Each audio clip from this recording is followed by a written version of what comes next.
중국 광둥성에서 치쿤구니아열이 빠르게 확산하는 가운데 방역당국의 무리한 조치가 인권침해 논란으로 번지고 있습니다. 지난 4일 새벽 1시 30분 광둥성 잔장시 샤산구의 한 가정에 경찰과 의료진이 진입했습니다. 당시 어머니는 야간 근무 중이어서 연락이 닿지 않는 상태였고 미성년자인 두 남매가 자고 있던 상황.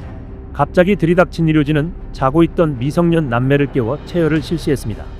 CCTV를 공개한 남매의 어머니는 허락도 없이 그것도 한밤중에 아이 피를 뽑을 권리가 있느냐며 분노를 표했습니다.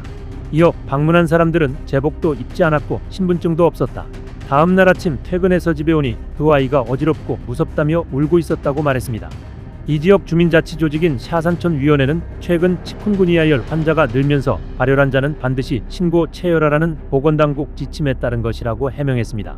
위원회는 남매 중 동생이 발열 증세로 병원 진료를 받았는데 보호자와 연락이 닿지 않자 경찰과 의료진이 집주인의 협조를 받아 진입한 것이라며 정확한 판정을 위해 체열이 필수였다고 설명했습니다.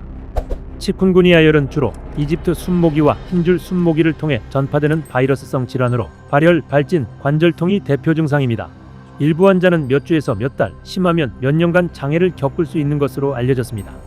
바이러스를 옮기는 모기 없이 기침, 재채기 등 비말이나 단순 접촉으론 감염되지 않으며 잠복기는 3에서 7일입니다.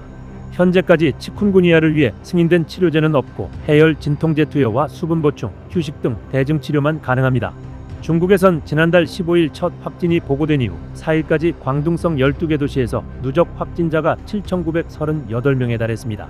환자의 98% 이상이 포산시에 집중돼 있으며 포산은 9일 연속 신규 환자가 감소했지만 여전히 하루 최대 수천 건의 발병이 이어지고 있죠.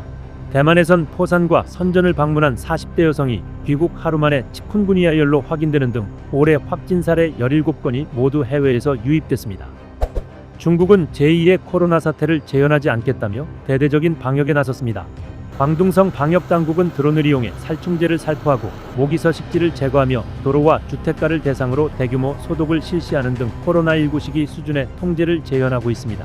확진자는 병원에서 모기장 안에 격리돼 치료를 받으며 반드시 음성 판정이 나와야 퇴원할 수 있습니다. 일부 지역에선 발열자에 대한 전수조사와 체열이 진행되고 발열 증세가 있는 주민은 보호자 동의 여부와 관계없이 검사를 받도록 하고 있습니다.